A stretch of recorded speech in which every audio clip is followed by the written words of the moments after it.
Malayalam ട്യൂട്ടോറിയലിൻ്റെ part 7 property binding ആണ് discuss ചെയ്യുന്നത്. Last പാർട്ടിൽ ഡിസ്കസ് ചെയ്തത് ഇൻ്റർപൊളേഷൻ ആയിരുന്നു. ഇൻ്റർപൊളേഷൻ യൂസ് ചെയ്തിട്ട് ബൈൻഡ് ചെയ്യുന്നത് എങ്ങനെയാണെന്ന് ലാസ്റ്റ് പാർട്ടിൽ ഡിസ്കസ് ചെയ്തത്.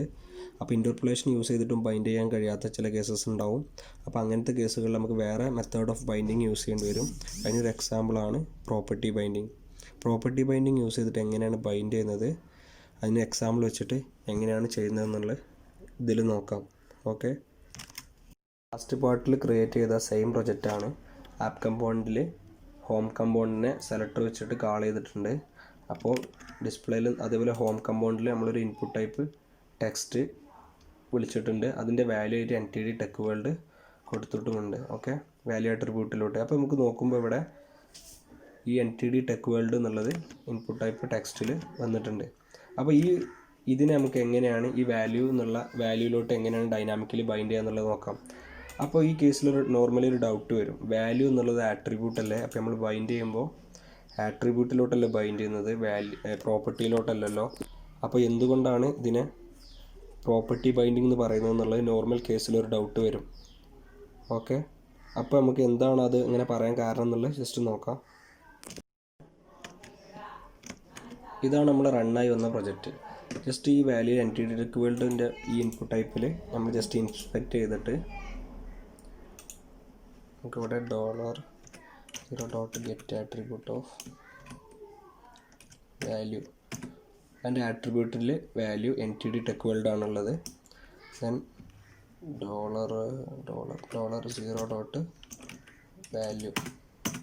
വാല്യൂയും NTD ടെക് വേൾഡ് ആണ്. വൺസ് നമ്മളിവിടെ ഇത് ചേഞ്ച് ചെയ്തു, ദെൻ NTD എന്നുള്ളതാക്കി, then $0.get attribute of value. അപ്പോൾ ആട്രിബ്യൂട്ട് സെയിം ചേഞ്ച് ചെയ്തിട്ടില്ല, അപ്പോഴും NTD ടെക് വേൾഡ് എന്ന് തന്നെയാണ് ഉള്ളത്. വാല്യൂ ചേഞ്ച് ചെയ്തു. അതിനർത്ഥം വൺസ് ആട്രിബ്യൂട്ട് ഇനീഷ്യലൈസ് ചെയ്ത് കഴിഞ്ഞാൽ ആട്രിബ്യൂട്ടിൻ്റെ വാല്യൂ ചേഞ്ച് ആവില്ല, പ്രോപ്പർട്ടിൻ്റെ വാല്യൂ ആണ് ചേഞ്ച് ആവുന്നത്. അപ്പോൾ എന്തുകൊണ്ടാണ് ഇതിനെ ആട്രിബ്യൂട്ട് ബൈൻഡിങ് എന്നുള്ള കേസ് വരാതെ പ്രോപ്പർട്ടി ബൈൻഡിങ് എന്തുകൊണ്ടാണ് പേര് വന്നതെന്നുള്ളതാണ് പറഞ്ഞത്. ഓൾറെഡി ആട്രിബ്യൂട്ട് വൺസ് ഇനീഷ്യലൈസ് ചെയ്ത് കഴിഞ്ഞാൽ ആട്രിബ്യൂട്ട് ചേഞ്ച് ചെയ്യാൻ കഴിയില്ല. ഓക്കെ, ദെൻ നമ്മളൊരു പുതിയൊരു പ്രോപ്പർട്ടി ക്രിയേറ്റ് ചെയ്തിട്ടുണ്ട് ഇവിടെ, നെയിം എന്നുള്ള പ്രോപ്പർട്ടി. അതിലോട്ട് നമ്മൾ NTD ടെക് വേൾഡ് എന്നുള്ള വാല്യൂ അസൈൻ ചെയ്തു. ദെൻ ഈ നെയിം പ്രോപ്പർട്ടിനെ ഇവിടെ വിളിച്ചു. ദെൻ നമ്മൾ പ്രോപ്പർട്ടി ബൈൻഡിങ് ചെയ്യുമ്പോൾ അതിനുള്ള സിൻറ്റാക്സ് ആണ് സ്ക്വയർ ബ്രാക്കറ്റ്. അപ്പോൾ സ്ക്വയർ ബ്രാക്കറ്റിലാണ് പ്രോപ്പർട്ടി ബൈൻഡിങ് ചെയ്യുമ്പോൾ ആട്രിബ്യൂട്ടിൻ്റെ വാല്യൂ പ്രോപ്പർട്ടിൻ്റെ വാല്യൂ കൊടുക്കുന്നുണ്ട്. അപ്പോൾ സ്ക്വയർ ബ്രാക്കറ്റിൽ വാല്യൂ ദെൻ നെയിം, ഈ നെയിം ഇവിടുന്ന് ഡൈനാമിക്കലി ബൈൻഡായി വരും. ഓക്കെ, അപ്പോൾ സെയിം റിസൾട്ടാണ്. ഓൾറെഡി നമുക്ക് പ്രീവിയസ് റിസൾട്ട് തന്നെ സെയിം റിസൾട്ട് നമുക്ക് കിട്ടി. NTD ടെക് വേൾഡ് ഇത് ബൈൻഡ് ചെയ്യുന്നത് ഇങ്ങനെ പ്രോപ്പർട്ടി വെച്ചിട്ടാണ് ബൈൻഡ് ചെയ്യുന്നത്. ഇതിനാണ് പ്രോപ്പർട്ടി ബൈൻഡിങ് എന്ന് പറയുക. ഇനി ഈ ഒരു സിൻറ്റാക്സ് അല്ലാണ്ട് വേറെ ഒരു സിൻറ്റാക്സ് കൂടി ഉണ്ട്. നോർമൽ കേസിൽ സ്ക്വയർ ബ്രാക്കറ്റാണ് നമ്മൾ യൂസ് ചെയ്യുക. ഇതല്ലാണ്ട് ബൈൻഡ് ദെൻ വാല്യൂ കൊടുത്തു കഴിഞ്ഞാലും നമുക്ക് സെയിം റിസൾട്ട് കിട്ടും. അപ്പോൾ രണ്ട് സിൻറ്റാക്സ് ഉണ്ട് ഓൾറെഡി നമ്മൾ, പക്ഷേ നോർമൽ കേസിൽ യൂസ് ചെയ്യുക ഈ ഒരു സിൻറ്റാക്സ് വെച്ചിട്ടാണ് നമ്മൾ യൂസ് ചെയ്യാറ്. ഈ ഒരു കേസിൽ നോർമലി ഒരു ചോദ്യം വരാം, നമുക്ക് ഇൻ്റർപൊളേഷൻ യൂസ് ചെയ്തിട്ട് ഈ ഒരു സ്ട്രിങ്ങിനെ ഇവിടെ ബൈൻഡ് ചെയ്തുകൂടെ എന്നുള്ളത്. തീർച്ചയായിട്ടും ബൈൻഡ് ചെയ്യാം. നമ്മൾ ഈ ഒരു ജസ്റ്റ് പ്രോപ്പർട്ടി ബൈൻഡിങ് മാറ്റിയിട്ട് ജസ്റ്റ് നെയിം സേവ് ചെയ്തു. ദെൻ ഇത് സെയിം മുമ്പ് വർക്ക് ചെയ്ത് അതേപോലെ തന്നെ വർക്ക് ചെയ്യുന്നുണ്ട്. അപ്പോൾ അതായത് ഇൻ്റർപൊളേഷൻ യൂസ് ചെയ്തിട്ടും ഈ കേസിൽ ബൈൻഡ് ചെയ്യാം. പക്ഷേ പ്രോബ്ലം എന്താണെന്ന് വെച്ചാൽ ഇത് ജസ്റ്റ് പ്രോപ്പർട്ടി ബൈൻഡിങ്ങിനെ ആക്കുന്നുണ്ട്. ഓക്കെ, പ്രോബ്ലം എന്താണെന്ന് വെച്ചാൽ ചില കേസ് വരാം, ആ കേസിൽ നമുക്ക് ഈ ഇൻ്റർപൊളേഷനിൽ എന്തായാലും സ്ട്രിങ് ആയിട്ടാണ് വാല്യൂ ബൈൻഡ് ആവുള്ളൂ. അപ്പോൾ ചില കേസ് വരാം, എക്സാമ്പിൾ ബൂളിയൻ നമുക്ക് ബൈൻഡ് ചെയ്യേണ്ട ഒരു കേസ് വരാം. ആ കേസിൽ നമുക്ക് ഇൻ്റർപൊളേഷൻ യൂസ് ചെയ്തിട്ട് ബൈൻഡ് ചെയ്യാൻ കഴിയില്ല. പിന്നെ ഒരു എക്സാമ്പിളാണ് ഡിസേബിൾഡ് എന്നുള്ളൊരു ആട്രിബ്യൂട്ട് ഉണ്ട്. ഇതെന്ന് പറയുന്നത് ഒരു ഇൻപുട്ട് ടൈപ്പിനെ അല്ലെങ്കിൽ ഒരു ഇതിനെ HTML ഡിസേബിൾ ആക്കി വെക്കാൻ വേണ്ടിയിട്ടാണ് ഈ ഒരു ഡിസേബിൾഡ് എന്നുള്ള ആട്രിബ്യൂട്ട് യൂസ് ചെയ്യുന്നത്. നമ്മൾ ഓൾറെഡി ഡിസേബിൾഡ് എന്ന് കൊടുക്കുമ്പോൾ ഓൾറെഡി ഡിഫോൾട്ടായിട്ട് ഡിസേബിളിൻ്റെ വാല്യൂ ട്രൂ ആണ് ഉണ്ടാവുക. സപ്പോസ് നമുക്ക് എങ്ങനെ പ്രോപ്പർട്ടി ബൈൻഡിങ് വെച്ചിട്ട് ബൈൻഡ് ചെയ്യാന്നുള്ളത് നോക്കാം. ഡിസേബിൾഡ് എന്നുള്ള ഞാൻ പറഞ്ഞ സ്ക്വയർ ബ്രാക്കറ്റാണ് യൂസ് ചെയ്യുക. ദെൻ ഈക്വൽ ടു നമ്മളൊരു വേരിയബിൾ ഒരു പ്രോപ്പർട്ടി അസൈൻ ചെയ്യണം.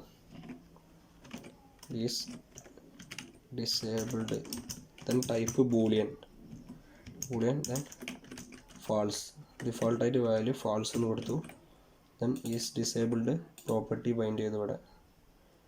ഓക്കെ, അപ്പോൾ ഡിസേബിളിൻ്റെ വാല്യൂ ഇപ്പോൾ ഫാൾസ് ആണുള്ളത്. ഈസ് ഡിസേബിൾഡ് ഫാൾസ് ആണ്. അപ്പോൾ ഡിസേബിൾ ഫാൾസ് ആയിട്ട് വരും, അതായത് ഡിസേബിൾ അല്ല.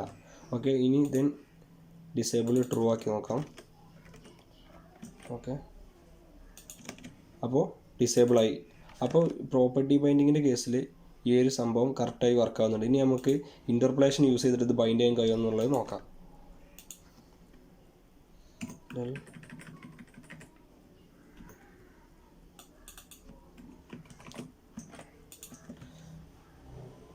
അപ്പോൾ ഇതിനൊരു എഫക്റ്റ് ഇല്ല. കാരണം എന്താ വെച്ചാൽ ഈസ് ഡിസേബിളിൻ്റെ വാല്യൂ ഇപ്പോൾ ജസ്റ്റ് ഞാൻ ട്രൂ ആണ് ദെൻ ഫാൾസ് ആക്കി കൊടുത്തു കഴിഞ്ഞാലും ഇവിടെ എഫക്റ്റ് ചെയ്യില്ല.